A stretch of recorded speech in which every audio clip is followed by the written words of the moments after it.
Meus irmãos, a minha tarefa não é uma tarefa simples. Eu quero, lendo a passagem que Martinho Lutero se deparou na carta de Paulo aos Romanos, e vou dizer o que eu irei fazer nessa manhã.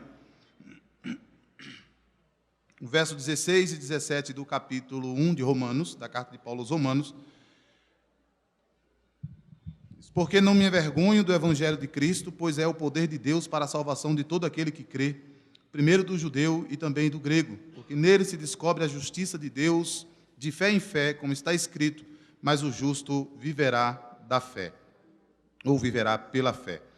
A minha tarefa nessa manhã, aqui juntamente com os irmãos, é, na verdade, uma tarefa basicamente histórico-teológica. O que eu gostaria de fazer e eu quero apresentar é uma abordagem da história da Reforma Protestante, destacando alguns pontos que, mais adiante, eu farei considerações contemporâneas. E, portanto, eu chamaria de uma abordagem histórico-teológica. Não é necessariamente um sermão, não é uma pregação, é, na verdade, uma apresentação de como a Reforma Protestante se deu e como ela tem impacto para nós hoje. Há muitas maneiras da gente ler a história, especialmente 500 anos depois do evento de ter ocorrido. Mas, geralmente, as abordagens puramente históricas, ou sociológicas, ou antropológicas, são tidas como leituras legítimas sobre a reforma, sobre os 500 anos da Reforma Protestante. Isso quer dizer que é natural e é comum, pelo menos nos livros escolares, e em muitas abordagens, quanto à mídia, quando apresentou agora há pouco sobre os 500 anos da Reforma, apresentar esse evento como um evento puramente histórico. Mas essas abordagens tendem a minimizar aspectos importantes que, na verdade, estão no contorno, nos fundamentos, porque Lutero iniciou um movimento que mudaria o mundo ocidental. Atente bem para isto, porque, de fato, você poderá pegar um livro de história e encontrar relatos do movimento que aconteceu há 500 anos, desse evento, mas puramente histórico, sem levar em considerações questões mais fundamentais. O professor Carl Trueman diz que a reforma incorpora esses elementos teológicos, políticos, sociais, culturais e econômicos. E nenhum desses elementos é inteiramente separável dos demais, pela simples razão de que a vida real não se decompõe em categorias nítidas e separadas. Mas eu quero que você pense se, porventura, você fosse um profeta do 8º século antes de Cristo, vendo a conjuntura e o movimento histórico. Por exemplo, você é um profeta como Daniel, vendo o Império Medo-Persa. Como você veria? Você veria como puramente um historiador ou como um profeta?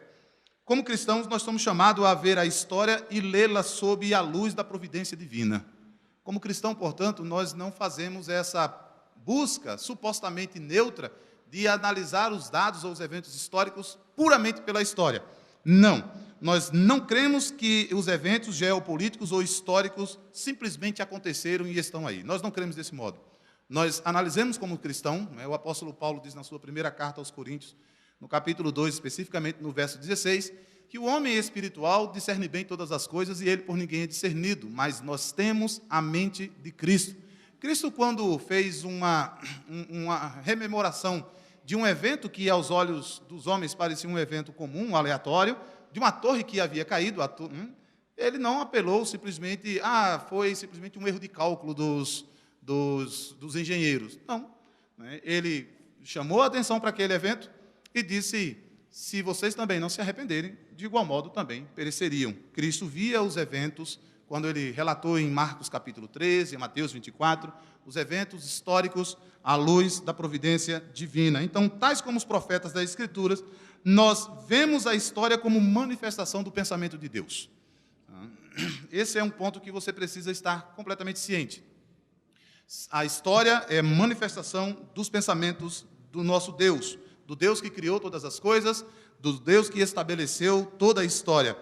E é com esse olhar que pretendo apresentar a minha preleção. Sendo assim, embora eu trate de questões históricas ou de considerações históricas, eu olho os eventos ocorridos antes, durante e depois da Reforma Protestante como a tentativa de colocar Deus, como se revelou em Cristo, no centro da vida e do pensamento da igreja, com impacto para a vida como um todo.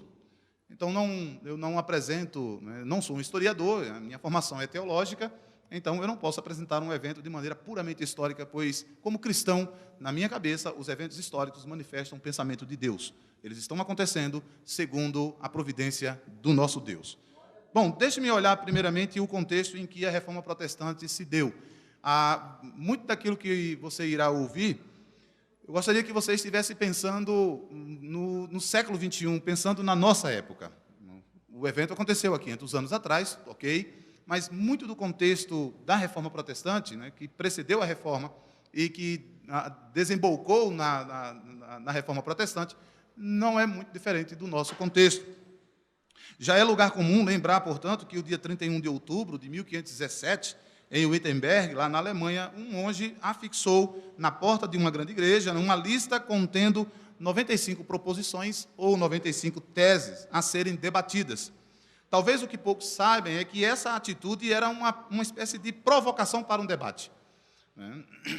Não era simplesmente alguém que um dia acordou e resolveu colocar 95 teses. Não, ele estava fazendo uma convocação para o debate. O nome técnico usado na Idade Média para isso era uma disputatio, uma disputa, um debate, que era uma forma regular de ensino, de aprendizagem e de pesquisa que os teólogos deveriam ser capazes de fazer. Essa relação eu não vou esboçar completamente, mas eu recomendaria a você o texto introdutório do Jonas Madureira no livro Coletânea de Clássicos, especificamente o livro sobre Martinho Lutero.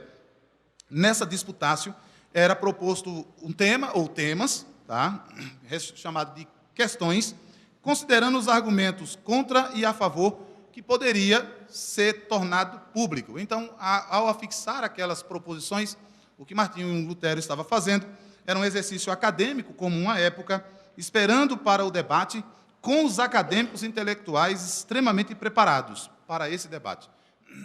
Ele não fez isso visando o público em comum, mas visando a liderança que poderia debater com ele aquelas questões. Se Lutero quisesse chamar o povo em comum, ele teria escrito em alemão, mas ele fez as teses em latim, que era a língua voltada, então, para o ambiente acadêmico. Então, o que ele fez não era como você postar uma questão teológica no mural do Facebook, esperando um montão de likes ou de palpiteiros. Ele colocou público, mas esperando pessoas capazes de debater aquelas teses. Aquele ato e aquelas teses vieram a ser a fonte da força do imenso movimento dentro da igreja, a qual nós conhecemos como Reforma da Igreja. Ao fazer isso, Martinho Lutero estava, de fato, movido por um intuito, de trazer uma renovação à própria igreja. Nós fazemos bem em comemorar ou em celebrar este evento do século XVI, pois tem sido o mais tremendo significado para a igreja do Senhor Jesus Cristo, isso depois do período apostólico. Eu sempre tomo cuidado quando falo sobre reforma protestante ou história da igreja, embora não seja a minha área de especialidade, mas eu sempre tenho cuidado porque normalmente os cristãos fazem assim, eles acham que a história da igreja terminou em Atos 28 e pulou para 1517, esquecendo assim uma grande lacuna na história da igreja do Senhor Jesus Cristo. Mas certamente, depois do período apostólico, a reforma protestante foi o grande evento significativo para os nossos dias. Foi, de fato, o ato mais importante de Deus sobre e para o bem da igreja desde o período, portanto, apostólico. Mas o que é que deu origem a isto? O que é que impulsionou? É óbvio que alguns vão ler isso de maneira como se Lutero tivesse tido uma briga política com a igreja, ou uma briga por poder da igreja. Ele não ficou satisfeito com a liderança, ninguém estava lhe dando o papado, e aí ele, então, resolveu abrir uma nova igreja. Não. Lutero não desejava uma nova igreja, mas ele desejava corrigir a que já estava estabelecida. E para responder essas perguntas, nós vamos dar uma olhada, portanto, nesse contexto. Tem uma verificada breve, a minha palestra será, muito obrigado, será bem objetiva. Quando nós olhamos a igreja da Idade Média, vulgarmente chamada de Idade das Trevas, que não era bem isso, como alguns tendem a pensar, nós encontramos uma igreja em crise. Crise essas que prepararam um caminho para a reforma. E isso fez com que diversos movimentos, então, de reforma, que precederam a Martinho Lutero, diversos movimentos surgissem dentro da igreja com o propósito de reformar a própria igreja, né? De reformar as suas estruturas, corrigindo as atitudes do clero, as atitudes da liderança religiosa. Uma reforma deve começar, primeiramente, por aqueles que estão em liderança. Afinal de contas, os liderados seguirão seus líderes. Então, o que esses movimentos de pré-reforma estavam buscando, antes mesmo de Lutero, era a pureza do cristianismo primitivo, que aquela igreja, que o cristianismo da Idade Média pudesse refletir um cristianismo mais puro, um cristianismo mais antigo. Sendo assim, existe todo um conjunto de causas, né, que precederam a Reforma Protestante, mas que culminaram nesse ato que nós acabamos de descrever. Primeiramente, vejam comigo a crise que havia nesse período, precedente à Reforma. Uma crise de autoridade eclesiástica. Esse é um primeiro ponto que eu quero que você esteja atento e agora comece a pensar no século XXI. Uma crise de autoridade eclesiástica. Antes de eu dar continuidade aqui, observe, não sei quanto a você, mas eu posso indicar muitos que no século XXI temeriam em dizer que são pastores. E eles não temem, não é por causa da vocação. Não é por causa da vocação. Os que são chamados ao ministério da palavra, eles estão convictos desse chamado. Esse chamado é testemunhado por outros, mas eles temem por causa dos maus pastores. Então, nós observamos a nossa época e percebemos que há também uma certa crise. Na Idade Média, a autoridade da igreja, representada na pessoa do Papa e dos bispos, havia sido desafiada. A autoridade da igreja havia sido estabelecida pelo Papa Bonifácio VIII, com a promulgação de uma bula, que tinha por título Una Sancta, né? A unidade ou a igreja una e santa. Essa publicação do século XIV diz assim: somos obrigados pela fé a crer e confessar que existe uma só igreja santa, católica e apostólica, e que fora desta igreja não há salvação nem remissão dos pecados. Nesta igreja há duas espadas, e aqui é onde nós vamos perceber que não é muito diferente dos nossos dias: a espada espiritual e a espada temporal, o poder religioso e o poder político. Essas duas espadas estão sob o poder da igreja, tanto a espiritual como a temporal, mas a última deve ser usada em favor da igreja. A primeira, por ela.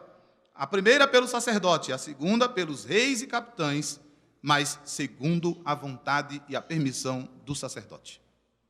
Além disso, declaramos, afirmamos, definimos e pronunciamos que é absolutamente necessário para a salvação de cada criatura humana que ela esteja sujeita ao pontífice romano. É isso que encontra-se na bula Uma Só Santa Igreja.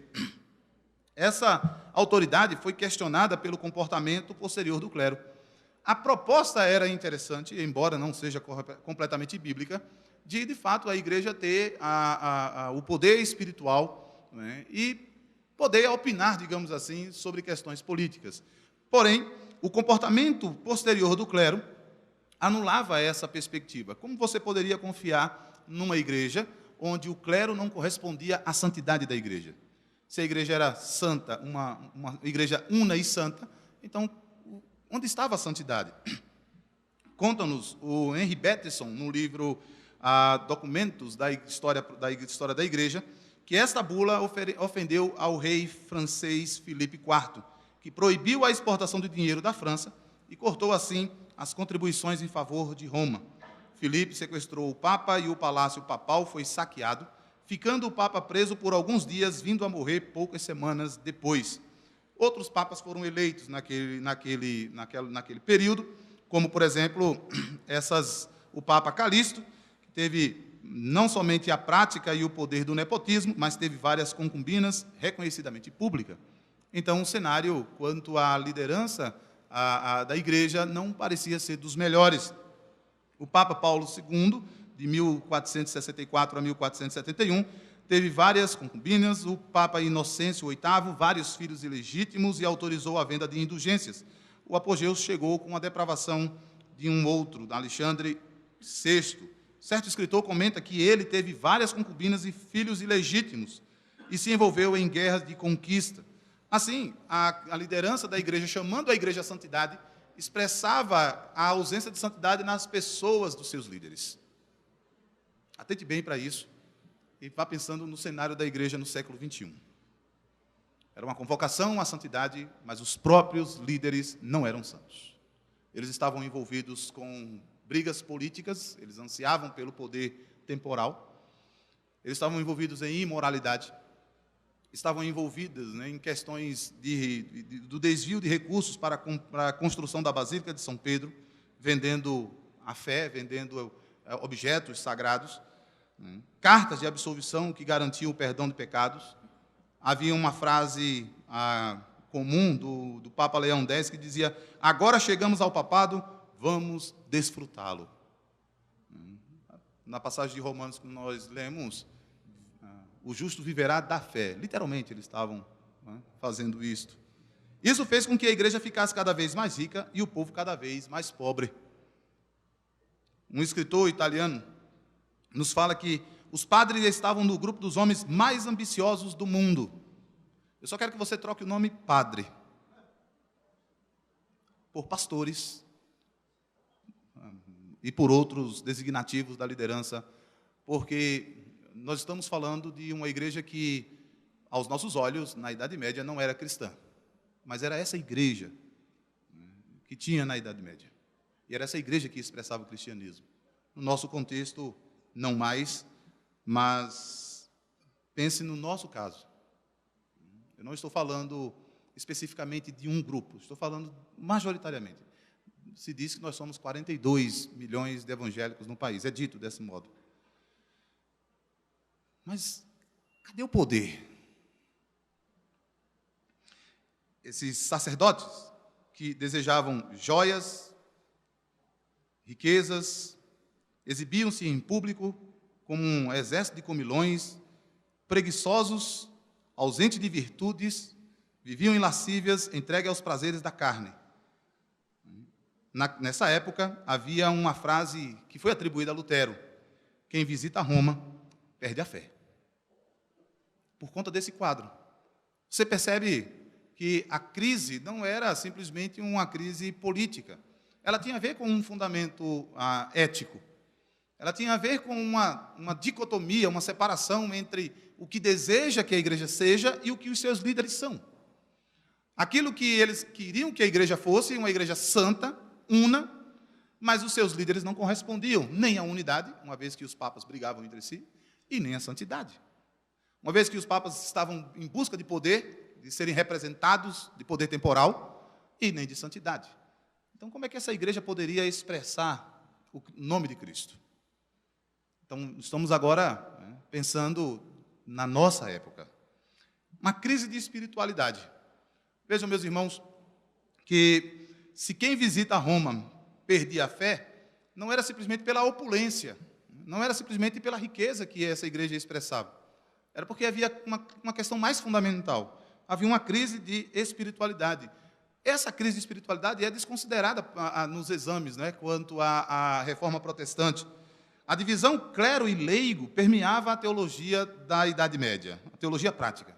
A separação entre o clero, o distanciamento entre o clero e os leigos. Havia a ideia de que a posição melhor no mundo seria a contemplativa e a única maneira de viver uma vida consagrada era entrando para o clero. Ou seja, sendo um monge, sendo um padre ou sendo uma freira. Essa era a melhor visão. Chegava-se, como é que eu posso servir melhor a Deus? Então dizia, vai ser um padre, vai entrar para o mosteiro. Alguns movimentos surgiram em busca de reformar exatamente essa postura. A estes que buscavam espiritualidade fora do clero, eles receberam o nome de místicos. Essa tentativa de querer viver uma vida espiritual destituída do mundo, da separação do dia a dia. Eles desejavam santificação, desejavam iluminação, contemplação, buscavam juntos a íntima comunhão com Deus. Fizeram isso em reação a essa aridez que a igreja estava apresentando. No livro Teologia dos Reformadores, Timothy George diz assim: na maior parte, esse enfoque à vida mística apresentava pouco desafio à estrutura ortodoxa da vida da igreja, porque essa pretensão de vida mística isola também o crente do mundo. Então, no primeiro caso era, para que eu pudesse ser reconhecido no reino de Deus, eu deveria estar envolvido com as questões da igreja. Mas, por conta desse mundanismo, então, dentro da própria igreja, eu me isolo em questões místicas. Ela torna-se uma espécie de uma abordagem mais segura, entre aspas, uma vez que ele não é contaminado com o que está lá fora. E essa abordagem teve uma influência muito grande na formação da religiosidade popular. Eu acho bastante curioso isso, porque, responda para você, se chega um jovem na sua igreja e diz, eu quero servir melhor a Deus, o que você encaminha, o que você diz a ele? Entre para o grupo de louvor, ou entre para o ministério, entre para a vida religiosa. Você o chama para dentro da igreja. Ele deixa toda a vida lá fora. E você o aconselha para que ele não se envolva mais com o mundo. O resultado é que ele vai ter os mesmos conflitos agora dentro da igreja. E ele vai acreditar que uma vida mais isolada espiritualmente vai ser a solução para ele. As tentativas, de ter esse tipo de movimento, essas tentativas impulsionam o movimento que estaria por vir da Reforma Protestante.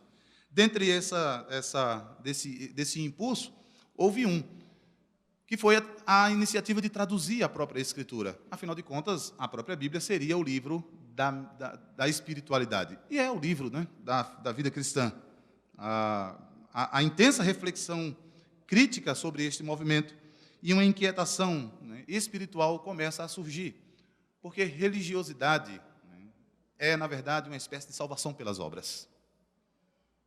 Muitos correm para a vida religiosa numa tentativa de resolver problemas, não psicológicos, não sociológicos, não mesmo econômicos. Alguns, tudo bem, fazem isso, mas é porque eles estão numa crise espiritual profunda que querem solução para serem reconciliados com Deus. E por trás disso está uma pergunta: o que eu faço para agradar a Deus? Quando alguém chega e diz, eu quero servir melhor a Deus, no final das contas é o que eu faço para agradá-lo. E nós, como pastores, como líderes na Igreja de Cristo, precisamos estar bastante atentos se isso não é uma busca de salvação pelas obras. Porque a teologia mística é, na verdade, salvação pelas obras. Nós precisamos, portanto, entender que essa crise na Idade Média, crise na espiritualidade, estava fundamentada numa ideia equivocada sobre salvação. Sobre salvação. O conceito de salvação na Idade Média era baseado muito mais numa teologia filosófica, especialmente de Tomás de Aquino, onde a salvação era alcançada por fé mais obras. A justificação era um processo iniciado no batismo, sendo continuado através de outros sacramentos, cuja doutrina já estava bem elaborada na Igreja de Roma. Então, não bastava ter fé, tinha que fazer mais alguma coisa. Por que as pessoas estavam buscando, então, a vida religiosa na igreja? Porque eles estavam, de fato, desesperados quanto à sua situação em relação a Deus. O processo iniciado, portanto, no batismo, continuava até que a pessoa fosse totalmente curada, mas se a cura não fosse alcançada nesta vida, se ela fosse resgatada, havia o purgatório para expiação completa da culpa. É claro que a teologia católica fala e também falava e fala de graça. É claro que nós ouvimos isso à torta e à direita, não somente entre os católicos romanos, mas também entre os protestantes. Mas escute o que um certo escritor falou sobre esse conceito de graça na Idade Média. Sem a graça de Deus, ninguém pode alcançar o fim do processo, o fim último no processo de salvação. Mas o homem pode fazer alguma coisa para merecer a graça. Veja, a primeira citação é completamente correta. Sem a graça de Deus, nós não podemos chegar até o final. Mas a segunda citação é o complemento. Então, nós percebemos que o que estava sendo apresentado era Cristo mais alguma coisa. Cristo mais algo. Por exemplo, diz o mesmo texto, recebemos um tipo de graça nos sacramentos. No sacramento da penitência, recebemos a graça que nos perdoa do pecado confessado, mas somente dos pecados confessados. Precisamos de um outro tipo de graça para transformar nossa natureza e nos possibilitar a viver uma vida realmente justa. Você percebe que a apresentação sobre esse conceito aqui de graça, não é graça. Se envolve alguma obra, não é graça. Então, não é somente Cristo mais alguma coisa, é a fé mais alguma coisa. E, para tanto, esse conceito de salvação não trazia e não traz segurança a ninguém. Eu tenho uma grande preocupação com os meus irmãos cristãos, né, que professam a fé cristã evangélica. Eu tenho uma grande preocupação, pois em muitos há ainda um resquício de uma teologia das obras. Há neles uma concepção de, por exemplo, alguns com quem eu já conversei bastante, eles têm medo de dormir e acordar no inferno, porque eles podem ter deixado de confessar algum pecado. Eu fui dormir e não confessei o meu pecado. E aí dormiu e acordou no inferno. Ou seja, não é somente Cristo o seu justificador, é Cristo mais alguma coisa. Não é somente a fé, eles temem uma teologia em que acrescenta-se, como estava acontecendo na Idade Média, acrescenta-se à justificação algo mais, não produz segurança a ninguém. Pelo contrário, traz tormento e desespero, bem como incerteza sobre o futuro da própria alma.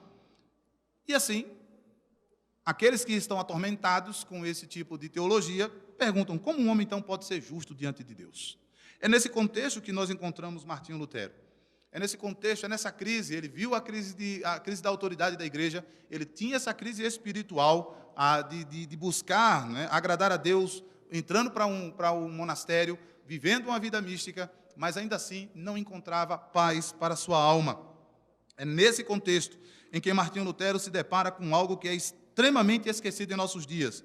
Ele se depara com a ira de Deus sobre pecadores.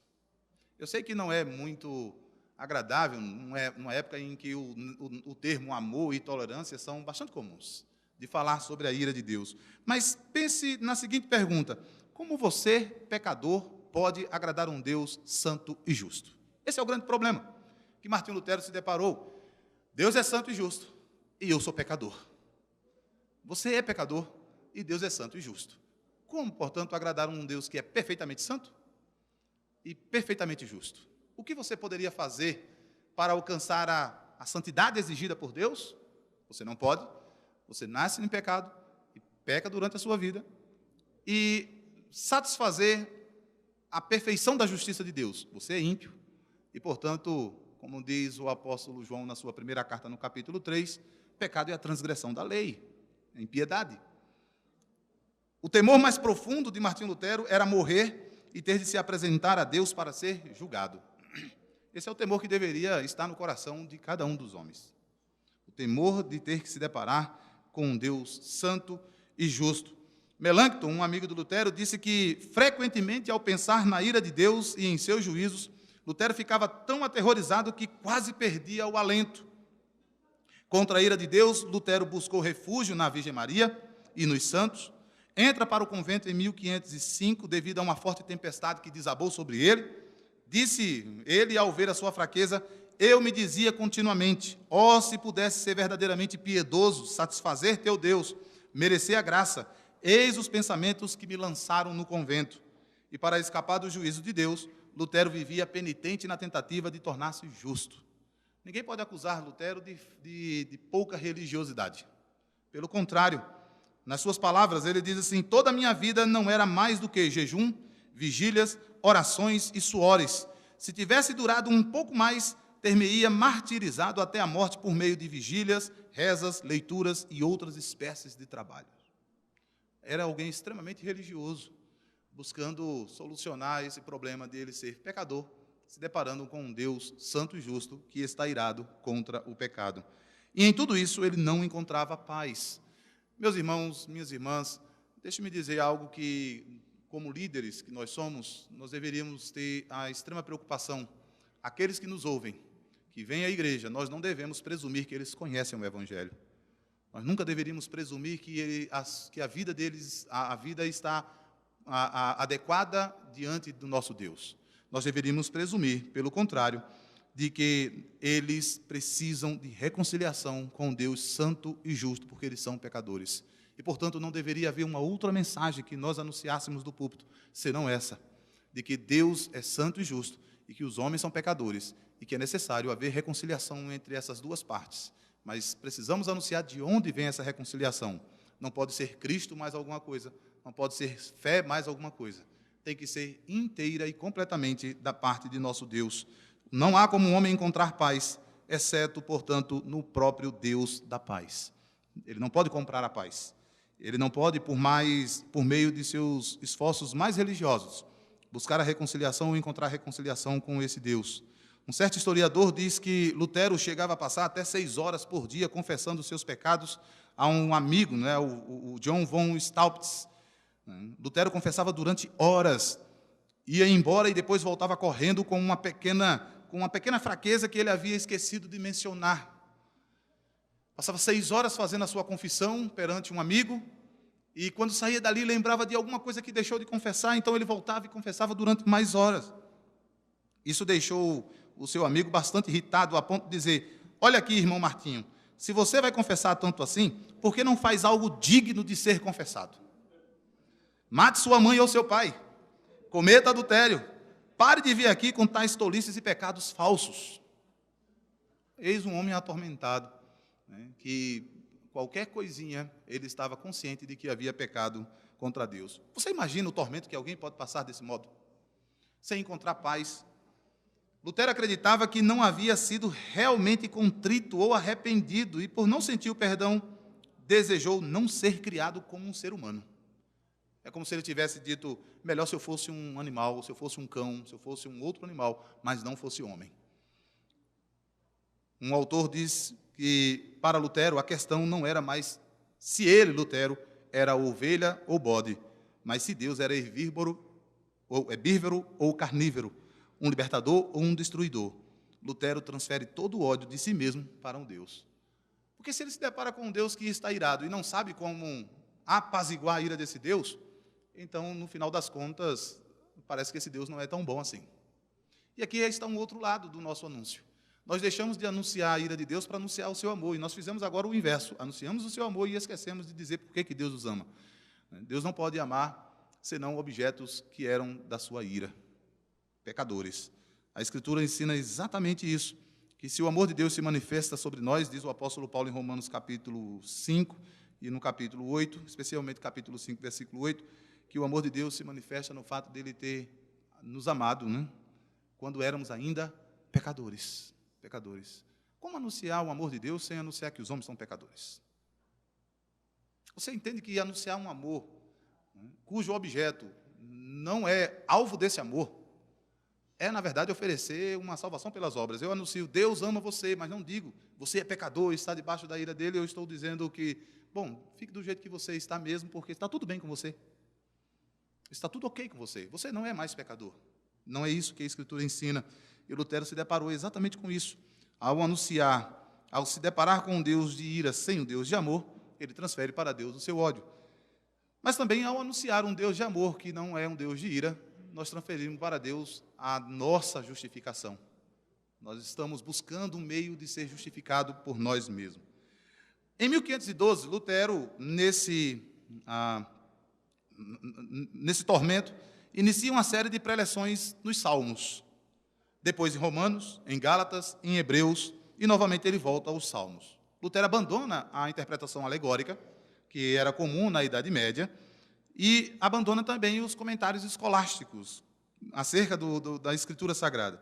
Ele volta-se para os comentários de Santo Agostinho, com a sua Teologia da Graça, e esses comentários exercem grande influência sobre Lutero. Ali, Lutero descobre algo que vai transformar a sua vida. Ele descobre que a salvação do homem decorre da misericórdia de Deus e não dos esforços humanos. E como então Lutero encontra o escape do juízo divino? Através do estudo contínuo das Escrituras, Lutero entende que a culpa que o atormentava não seria eliminada por obras ou a sua ligação com a religião. Pela leitura da carta de Paulo aos Romanos, ele entende o que Paulo quer dizer por justiça de Deus. Sendo Deus perfeito e Lutero pecador, como então Deus santo e justo se relaciona com Lutero? Apenas por um dom de Deus. Eu quero que você comece a perceber o que está sendo formado. Não pode ser, portanto, Cristo mais alguma coisa, tem que ser somente Cristo. Não pode ser pela a fé mais alguma coisa, tem que ser somente a fé. Não pode ser a Escritura mais alguma coisa, tem que ser somente a Escritura, porque é nela que ele descobre que o justo viverá pela fé. Não pode ser a graça mais alguma coisa, tem que ser somente pela graça. Lutero percebe, portanto, que a justiça divina é algo que Deus compartilha conosco como um presente, como um dom. A aceitação diante de Deus, o perdão e a paz, como eles são recebidos pela fé ou pela simples confiança, esses pontos, portanto, estão no fundamento da compreensão de Lutero acerca da passagem que nós lemos: porque não me envergonho do Evangelho de Cristo, pois é poder de Deus para a salvação de todo aquele que crê, primeiro do judeu e depois do grego, porque nele, no Evangelho, se descobre a justiça de Deus de fé em fé, como está escrito: o justo viverá pela fé. É com base nessa passagem, especificamente no verso 17, que Lutero não mais se depara com um relâmpago, com os trovões que lhe atormentaram e lançaram no convento. É um outro relâmpago que agora abre os seus olhos. A luz da palavra desvenda o olhar de Lutero, e ele diz: noite e dia eu ponderei sobre essa passagem e vi a conexão entre a justiça de Deus e a afirmação de que o justo viverá pela fé. Então eu compreendi que a justiça de Deus era aquela pela qual, pela graça e pura misericórdia, Deus nos justifica através da fé. Com base nisso, eu senti estar renascido e ter passado através de portas para dentro do paraíso. Toda a Escritura agora teve um novo significado, e se antes a justiça me enchia de ódio, agora ela se tornou para mim inexprimivelmente doce em um amor muito maior. Essa passagem de Paulo se tornou para mim um portão para o céu. Atende bem para isso. Ao ler que a justiça é um dom de Deus, em que nós recebemos única e exclusivamente pela fé, pela confiança naquilo que Deus fez, Lutero diz: senti ter nascido de novo e entrado no próprio paraíso através dos portões abertos. Agora ele encontra paz. No prefácio à carta aos Romanos, Lutero diz: a justiça, portanto, é tal fé, e se chama justiça de Deus, ou a que conta diante de Deus, visto que é a que Deus dá e conta como justiça por causa de Cristo, o nosso mediador, e faz com que o homem dê o que é todo devido a Deus. Toda glória renda ao Senhor, toda glória. Pois é pela fé que o homem se torna sem pecado e obtém disposição para com os mandamentos de Deus. É pela própria fé. Embora Agostinho fosse, no início, um fator motivador, digamos assim, para Lutero entender a justificação pela fé, aos poucos ele se desliga de Santo Agostinho e volta-se única e exclusivamente para Paulo.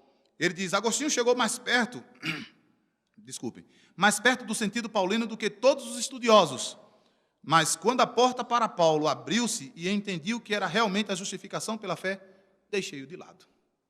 Volta-se para Paulo. Então, nesse contexto, uma crise de liderança, uma crise de autoridade eclesiástica, uma crise de espiritualidade, que envolve uma crise da própria religião.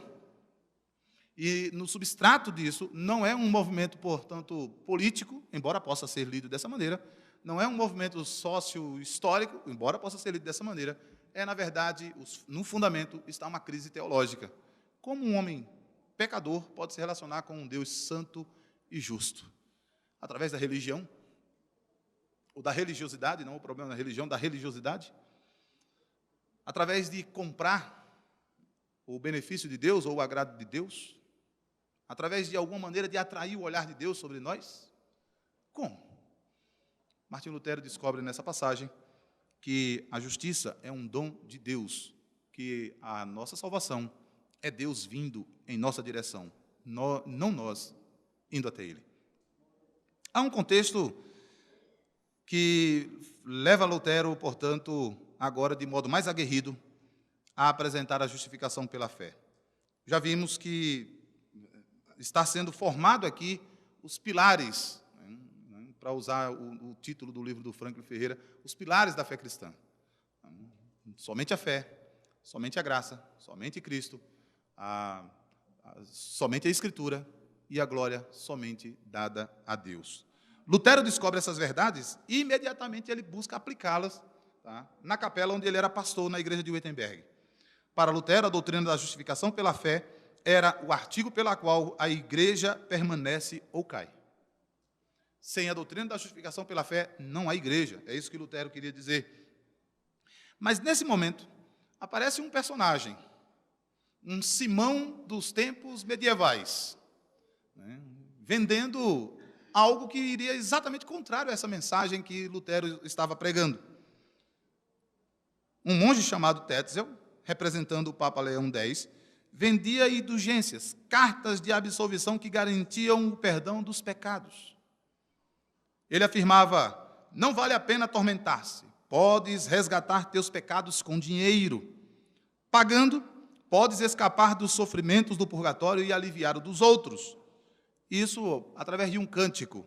Então, logo a moeda no cofre cai tilintando, a alma do purgatório sai voando. Isso é, obviamente, na nossa tradução, mas era um refrãozinho que contava exatamente sobre isso. Na hora que era depositado a oferta, imediatamente uma alma saía do purgatório. Lutero fica indignado com isso. E as suas palavras quanto a essa indignação são essas: as rendas de todo o reino cristão estão sendo sugadas nessa incansável basílica, a Basílica de São Pedro. No futuro, todas as igrejas e palácios, muros e pontes serão construídos com o nosso dinheiro. Nós, alemães, não podemos nos ocupar da Basílica de São Pedro. Melhor seria que ela não fosse erguida do que ver as nossas igrejas paroquiais expoliadas. Por que o Papa não constrói sozinho a São Pedro? Faria melhor se vendesse São Pedro e desse o dinheiro aos pobres. Ou seja, a venda de indulgência leva Martinho Lutero a uma guerra agora contra a igreja. Veja, até então, ele não se envolve contra o clero, de modo direto ou de modo constante. Há aqui e acolá algumas controvérsias, que vai desembocar em 1529, na Dieta de Worms, quando ele é chamado perante o concílio, né, ia ter que defender, né, apresentar desculpas quanto aos livros escritos. Ele volta-se, né, não com uma guerra aberta acerca do misticismo que a igreja estava promovendo. Não. Né, Lutero aplica na vida prática a doutrina da vocação. Os crentes poderiam exercer os seus ofícios para os quais foram chamados, seja na fazenda, seja em casa, no cuidado do lar, seja no clero, onde eles estivessem envolvidos, eles deveriam exercer agora a vocação. Lutero tira a visão de que vai servir a Deus apenas se estiver na igreja, mas em cada ofício exercido no mundo é um chamado de Deus. Mas algo desperta, então, essa guerra do Lutero. Vender a salvação não dá. Vender a graça de Deus, isso não é admissível. Vender as bênçãos do Senhor não pode ser aceito por absolutamente ninguém que se diga justificado. Se me permite, nós esperamos que, de fato, aquilo que nos una seja maior do que aquilo que nos divida. Mas se, porventura, irmãos, no próprio conselho, pastor Josimar, acontecer de alguns dos irmãos tentarem vender a graça de Deus, então não é uma causa secundária, é extremamente primária. E eles não podem se representar ou dizer que é mais um cristão. Isso é o destaque, é isso que leva Lutero a desafiar a igreja com as suas 95 proposições naquela manhã. A escolha da data foi intencional. O dia seguinte, ao dia 31, era a festa de Todos os Santos. Era uma data religiosa. Ela não foi escolhida aleatória. Lembra que eu comecei falando, nós não vamos olhar a história simplesmente como história. Nós queremos ver a mão de Deus movendo tudo isso. Naquela ocasião, o príncipe eleitor Frederico ofereceria à veneração de seu povo sua preciosa coleção de mais de 17 mil relíquias religiosas, que incluíam um dente de São Jerônimo, 4 partes do corpo de João Crisóstomo, 4 fios de cabelo da Virgem Maria, um retalho das fraldas de Jesus, só não me pergunto qual era a parte, um cabelo da sua barba, um prego da sua cruz e outros tantos.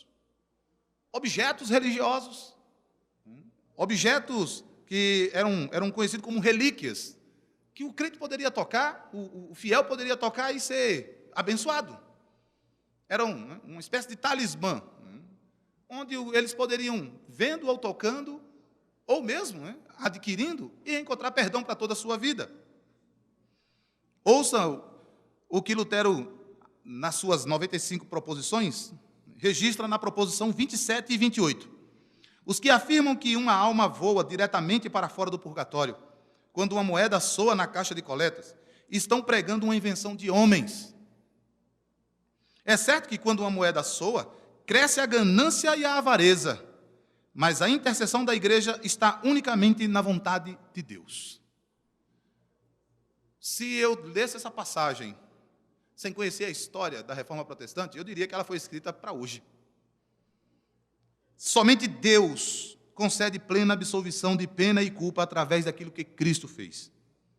Mesmo sem carta de indulgência e mesmo que alguém tivesse todas as relíquias do Frederico ou do mundo, bastasse que o cristão demonstrasse sincero arrependimento para que a absolvição do Senhor viesse. Lutero e Tetzel travaram longos debates por meses. O Papa Leão X instituiu uma comissão antes de um processo eclesiástico. Lutero foi logo rotulado de herege. Obviamente, né? Ele não teria um outro nome a ser atribuído a ele, ele estava se levantando contra a avareza da própria igreja agora. E ele deveria se retratar ou então comparecer a Roma. Lutero responde através de uma carta, onde põe a infalibilidade papal, né, debaixo da infalibilidade da Bíblia. Ele rejeita a infalibilidade do Papa por conta da infalibilidade da Bíblia. Em 1520, Lutero queima todos os seus livros de direito canônico, queima a bula papal que o ameaçava de excomunhão. Uma vez que esteja em Deus, não havia mais excomunhão por parte dos papas. Em começo de 1521, ele é convocado perante o imperador Carlos V e os príncipes da Alemanha para dar conta de seu ensino. Ele estava convencido de que iria a Worms, e no caminho é onde ele compõe, né, ou canta o hino Castelo Forte. A despeito dos portões do inferno e dos poderes das trevas, ele estava indo para a defesa da fé. Um certo escritor diz que um séquito de 100 cavalheiros acompanhavam a Lutero. Todos os seus seguidores, repletos de ardor, de entusiasmo, cantavam um hino empolgante, Castelo Forte, composto pelo próprio Lutero, né, e é considerado, vamos dizer assim, o grito de guerra que conserva até hoje a sua força arrebatadora. É nessa ocasião que, ao ser pedido para Lutero se retratar, repete-se aquele célebre texto que nós conhecemos. Já que me pedes uma resposta simples, darei uma que não deixa margem a dúvidas, a não ser que alguém me convença pelo testemunho das Escrituras, ou com razões decisivas não posso me retratar. Pois não creio nem na infalibilidade do Papa, nem na dos concílios, porque é manifesto que frequentemente se tem equivocado e contradito. Fui vencido pelos argumentos bíblicos que acabo de citar e a minha consciência está presa à palavra de Deus. Não posso e não quero revogar, porque é perigoso e não é certo agir contra a própria consciência. Que Deus me ajude, amém. Então, os príncipes, reunidos em torno de uma resolução que impedia a introdução da reforma nos seus territórios, reclamavam liberdade dos cultos, e numa solene, digamos assim, providência, a fé evangélica começa, portanto, a prosperar, a tomar corpo, de maneira que, até os seus 62 anos, até a sua morte, Lutero esteve envolvido como um pastor em debates teológicos, e a sua influência havia se espalhado na Alemanha, parte da Holanda, Suécia, Dinamarca, e ele diz que nada fez, exceto ensinar e pregar e escrever a palavra de Deus, né, traduzindo essa palavra. Não fez absolutamente nada. Onde a palavra chegou, enfraqueceu o papado, enfraqueceu lideranças corruptas, enfraqueceu a religiosidade de salvação por obras, de maneira que ninguém pôde impedir o crescimento da palavra. A palavra fez tudo, absolutamente tudo. A única coisa que ele fez foi abrir a palavra. Charles Spurgeon tinha uma concepção que eu acho que é extremamente válida. Eu penso que ela é completamente válida para nós que dizemos ser descendentes da Reforma Protestante. Ele diz que a Escritura é como um leão. Você não ensina um leão a caçar. Basta abrir a jaula e ele vai fazer o que foi destinado a fazer. Basta abrir a Escritura, ensiná-la, pregá-la fielmente, para que assim, meus irmãos, o Senhor, de fato, fale aos homens. Eu disse, pense no século XXI. Olhando esse contexto da reforma, vejamos o nosso século como uma espécie de aplicação desses eventos à nossa época. Michael Heaver e Tim Chester, no livro Por que a Reforma Ainda é Importante, diz que nós não podemos esquecer as contribuições da Reforma Protestante para a igreja de hoje. Contribuições sociais, nós não devemos esquecer isso, né? Separação entre igreja e Estado, uma alta visão da vocação divina em todas as áreas da vida, contribuições teológicas, confissões de fé, a Bíblia traduzida, documentos que expressam a fé reformada, liberdade religiosa, Mas nós não devemos esquecer que a maior contribuição da reforma foi ter colocado a Escritura na mão do povo. No cerne, a reforma era uma disputa como conhecer a Deus e estar em paz com Ele. É a disputa da nossa época. O crescente número de pessoas que vivem vidas religiosas longe do conhecimento da palavra de Deus parece assustador em nossos dias.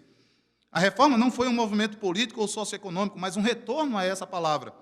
O sola fide, somente a fé, o sola gratia, somente a graça, o solus Christo e o soli Deo Glória, não foram descobertos sem o sola Escritura. É por isso que é tão fundamental que você, líder, possa dominicalmente, ou em toda ocasião que estiver reunido com a sua igreja, abrir a Escritura e explicar a Escritura, e mostrar como ela é palavra de Deus viva para os crentes em nossa época. É necessário, portanto, resgatar uma compreensão cabal de que a Escritura é a norma determinadora para todas as decisões de fé e de vida. Nós não podemos mais entender que aqueles que se digam descendentes da reforma possam agregar à fé alguma outra coisa. Eles devem viver única e exclusivamente confiantes naquilo que o Senhor Jesus Cristo fez. Eles devem tomar a Escritura, de fato, como a norma determinadora da sua vida e fé. A única autoridade da igreja e sobre a igreja é a Escritura. Foi por ela que aquilo que nós chamamos de reforma protestante aconteceu. Foi a real descoberta da Escritura que impactou o século XVI ao século XXI. O próprio Lutero reconhecia isso ao dizer: não fiz nada, a palavra fez tudo. Meus irmãos, minhas irmãs, nós não deveríamos jamais substituir a Escritura por qualquer outra coisa. Atente bem para isso. Se você acredita que a Escritura não é capaz de atrair os homens a Deus, e acredita então que outras coisas podem fazer isso, você está oferecendo então o que aos homens? Porque aquilo com que você ganha aos homens é para aquilo que você o ganha. Se você o ganha através da Escritura, é para a Escritura que você está ganhando, para aquilo que ela fala sobre Deus, para aquilo que ela fala sobre o homem. Mas se você ganha os homens através de outras coisas, é para aquilo que você está ganhando. Eu não vou fazer pregação da Bíblia, porque os homens não vão aceitar. O seu compromisso, primeiramente, é com Deus que justifica pecadores. O seu compromisso é esse. Então, meus irmãos, as igrejas de nossos dias se assemelham bastante, e aqui eu não estou falando de um grupo específico, estou falando do cenário evangélico. Eu nem me reporto mais ao cenário católico romano, eu estou me reportando ao cenário evangélico. O cenário é praticamente idêntico daqueles dias. Vejam algumas semelhanças. Assim como na Idade Média, o arrependimento hoje é visto como um ato separado da santidade. Eu comecei agora pelo segundo ponto. Ou seja, o pecador entra na igreja, estando cheio de seus pecados, mas com dinheiro ele pode comprar o perdão. E agora ele sai com pecado e perdão, entre aspas, né? Pecadores entram e saem em nossas igrejas e eles não ouvem mais o Evangelho. Eles ouvem alguma coisa parecida com o Evangelho. Naquela época, pecava-se, depois ia ao padre, que lhe recomendava algumas penitências e pronto, perdão garantido. É claro que não existem, que essas coisas existem no catolicismo romano. Roma é sempre a mesma. Mas em muitas igrejas evangélicas, hoje é semelhante. Só que o ato hoje não é penitenciar-se ou rezar. Pode ser simplesmente levantar a mão sem contrição nenhuma. Nós chamamos pecadores e, pelo fato dele levantar a mão, nós dizemos que agora ele foi salvo. Isso sem arrependimento, isso sem contrição, isso sem abandono de pecado, e nós damos a garantia de que ele vai para o céu simplesmente por ter levantado a mão. Não é o problema de levantar a mão, não é esse. É o problema da falta de contrição. Porque se ele não ouviu o Evangelho, não pode haver arrependimento verdadeiro. Se ele não ouviu do Deus santo e justo, que justifica pecadores através do que Cristo fez, não pode haver arrependimento verdadeiro. Arrependimento verdadeiro só pode vir se o Evangelho verdadeiro for anunciado. Atentem e prestem atenção nisso. As nossas igrejas estão cheias de pessoas religiosas, mas que nunca nasceram de novo. Porque elas não ouviram o Evangelho na sua pureza. Sem contrição, sem arrependimento. A reforma protestante descobre que a justiça, que é pela fé, deve ser anunciada. Paulo diz, na sua carta aos Romanos, que os homens são pecadores, incapazes de glorificar a Deus, que eles devem ser justificados pela fé em Cristo, que mereceu, através do seu sacrifício, a justiça de Deus para nós. Através do seu sangue, ele se tornou para nós o trono seguro da propiciação, onde Deus que está irado é apaziguado, através do sangue do seu próprio Filho. E esse Deus perdoa todos os nossos pecados anteriores.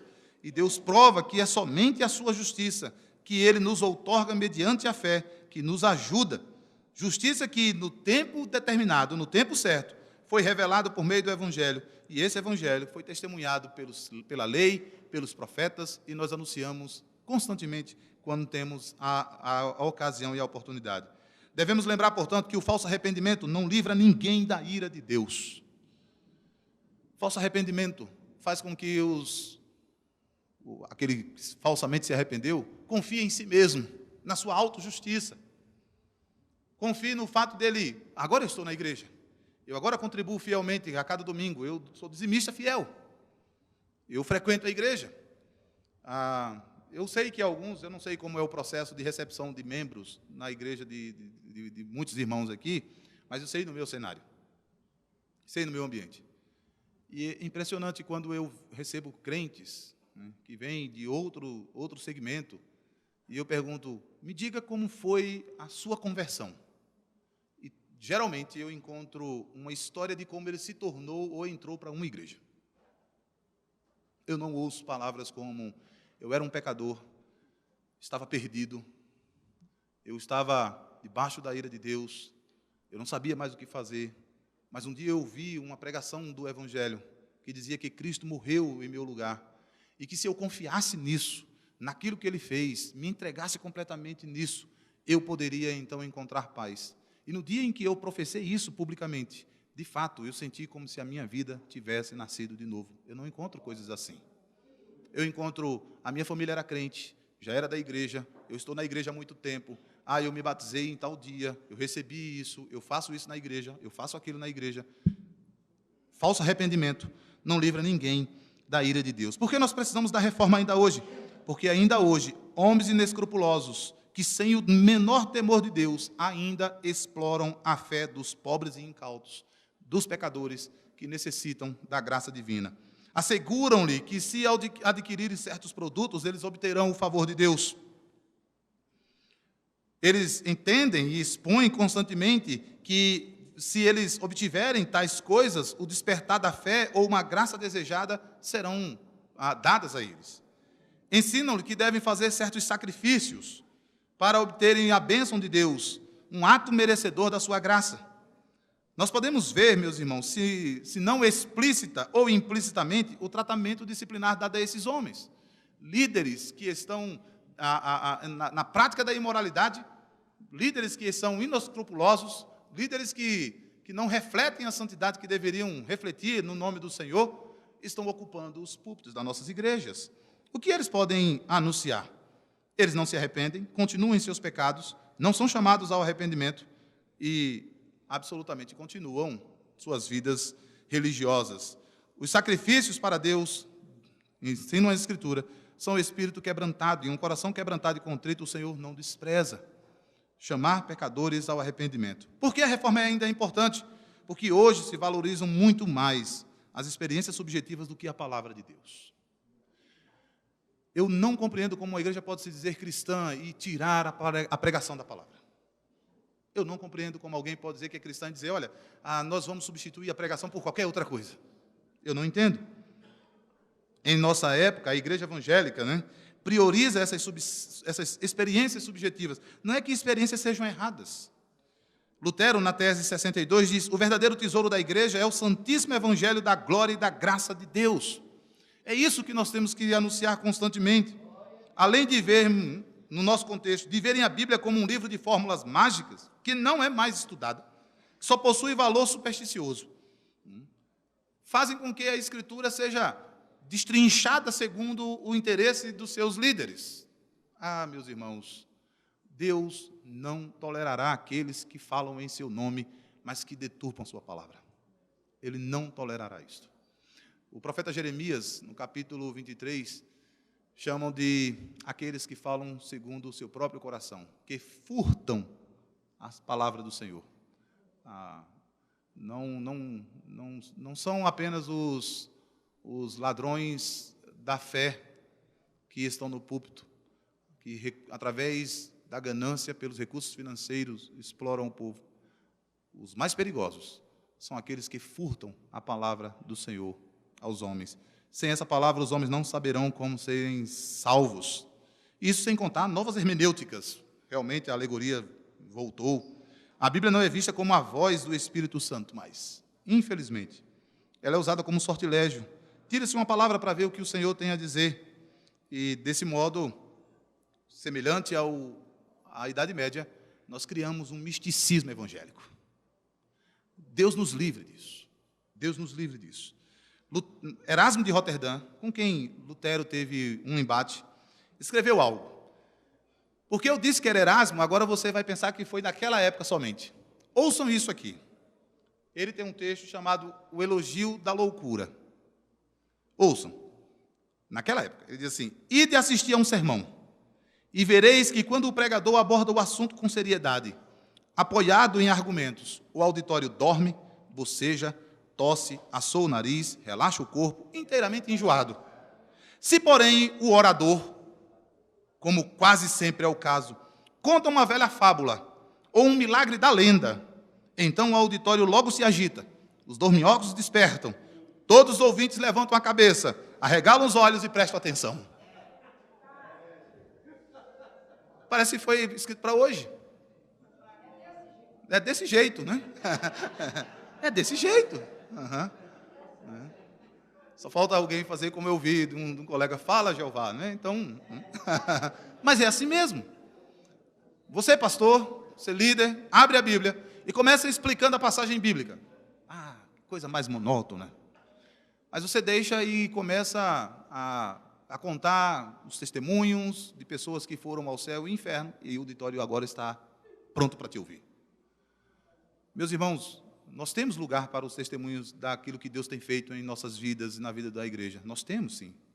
Mas quando nós estamos no púlpito, é a palavra do Senhor que toma precedência. Nós precisamos urgentemente voltar à Escritura. Nós olharmos a história da redenção, contarmos essa história dominicalmente, recontá-la, saturar o nosso público com essa história. Onde houve a redescoberta da Escritura, houve avivamento. Reforma é avivamento. Avivamento é o retorno às Escrituras. O protestantismo hoje está em decadência porque se afastou, tal como a Igreja de Roma, da própria Escritura. Os artigos de fé cristã são esquecidos. Deseja-se o espetacular. O entretenimento e as igrejas evangélicas, em sua maioria, desejam a religião show. A palavra de Deus não é anunciada com fidelidade como a voz de Deus. Ela precisa ser tomada novamente com a seriedade que lhe é devida. Ela é torcida segundo o prazer ímpio dos homens que desejam prender as mentes a si mesmo e não levá-las cativas a Cristo. Meus irmãos, os próprios cristãos não suportam mais a sã doutrina. Sentem como que coceira nos ouvidos, cercam-se de mestres e doutores conforme seus próprios desejos, desviando os ouvidos da verdade, dando ouvido a fábulas, a mitos. Quando a fé antiga é esquecida e desaparece, o entusiasmo do Evangelho é extinto, ou pelo Evangelho é extinto. Não é surpresa, então, que as pessoas busquem outras coisas que lhe tragam satisfação, e não mais a própria palavra. Meus irmãos, crise na autoridade eclesiástica na Idade Média, crise na autoridade eclesiástica em nossos dias. Crise na espiritualidade na Idade Média, crise na espiritualidade em nossos dias. Venda de bênçãos de Deus na Idade Média, venda das bênçãos de Deus em nossos dias. Como sanar tudo isso? Pois há um Deus santo e justo no céu, que está irado contra pecadores, mas que para apaziguar a sua ira enviou o seu Filho, para que substituísse pecadores na cruz do Calvário. Aquilo que Deus exigia dos homens, que eles morressem, Deus os exigiu do seu Filho, que morreu em lugar de pecadores. O que nós podemos anunciar aos homens para que esse Deus santo e justo possa então relacionar-se com homens pecadores?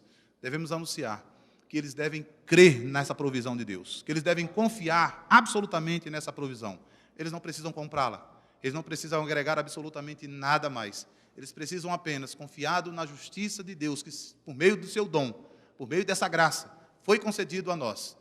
Eles precisam confiar nisso, porque no final das contas, eles irão render glória ao nome de Deus e não aos nossos nomes. O nome de Lutero é lembrado hoje historicamente, mas certamente o dístico que permeia essa história é só lhe deu glória, somente a glória a Deus. Ele livrou a sua igreja naquele tempo, e nós rogamos que ele, em nossos dias, também renove reforme ou traga um avivamento bíblico para a sua igreja. Queira Deus levantar homens corajosos e piedosos para uma nova reforma, pois na reforma somente a glória é dada a Deus, porque somente a fé é um instrumento da nossa redenção, somente Cristo é a provisão de Deus, somente a graça é a forma que Deus nos salva, e somente a Escritura nos ensina todas essas coisas. Ao Senhor toda a glória, toda a honra e todo o louvor, pois foi Ele quem fez a reforma, não Lutero.